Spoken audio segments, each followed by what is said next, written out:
So to continue, I think Jay presents he presents himself well in the few times that I have seen him over the years, and moreover, as I indicated in my previous post, I think with the kind of background that he has throughout his life, his family having been involved in politics in the past, he has he has a great deal of the kind of experience and connections, if you will, not in the bad sense either.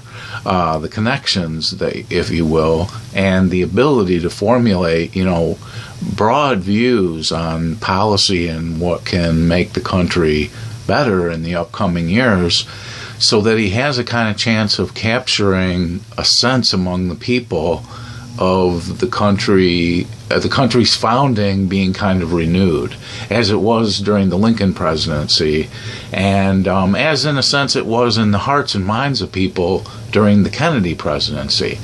And as I said, at this time now, when the country is vulnerable in several respects that are very important, on the issues of health care, on the issue of campaign reform being neglected over the years, and a number of education really needs kind of it doesn't need a major overhaul. It just needs some tinkering, but we need a powerful person who can bring to that job the broad knowledge of and understanding that I know he possesses, because he was a senator and because he does come from the family that he comes from.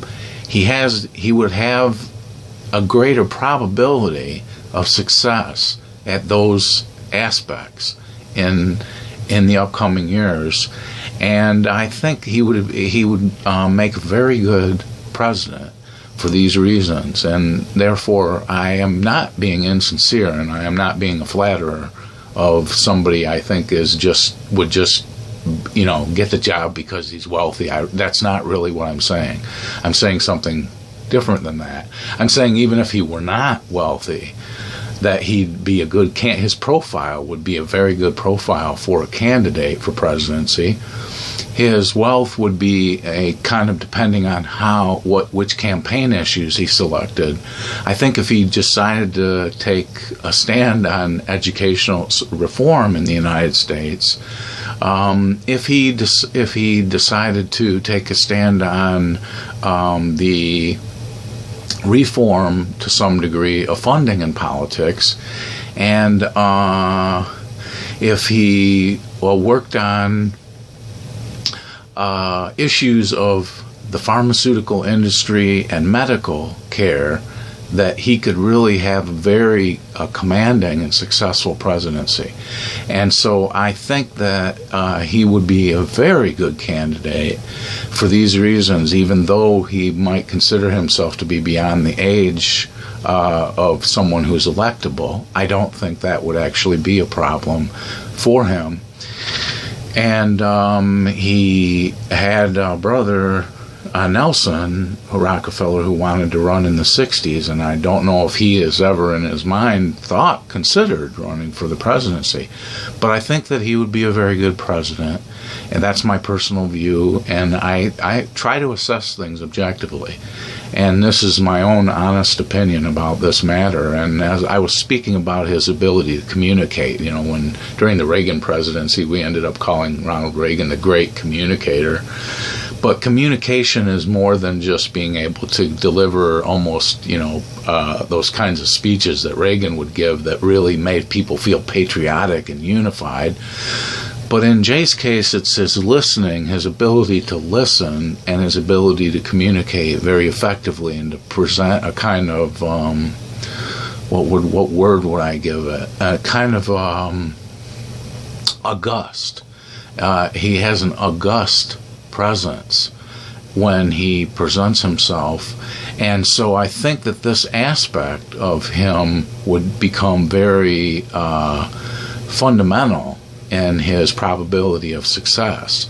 And so, like I said, because of his knowledge of this area and because of his family's history in the United States, he cannot but, if he honestly assesses his own situation, he cannot but admit that he would, in a way, be more effective at unifying a cabinet, at really contemplating and knowing the kind of extensive knowledge he has of various people in politics is probably, it's probably among the top 10 people in Washington today.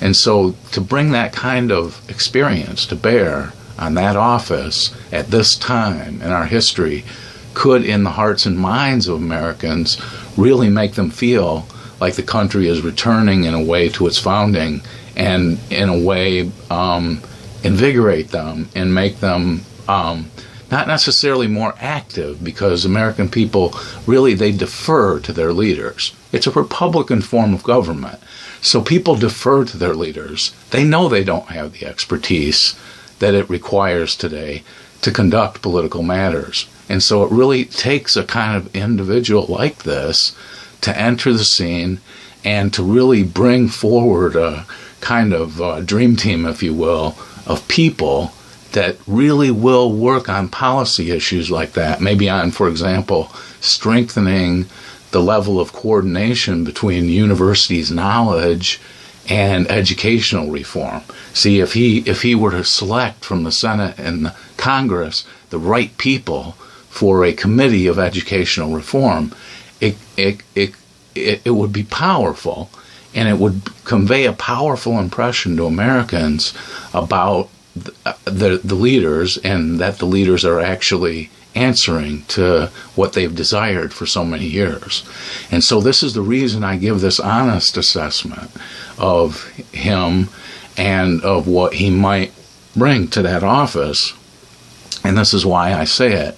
And I do not wish for it to be considered flattery, because I really am no flatterer of people. I give the opinion that I come to about an issue like that. And this is my honest opinion.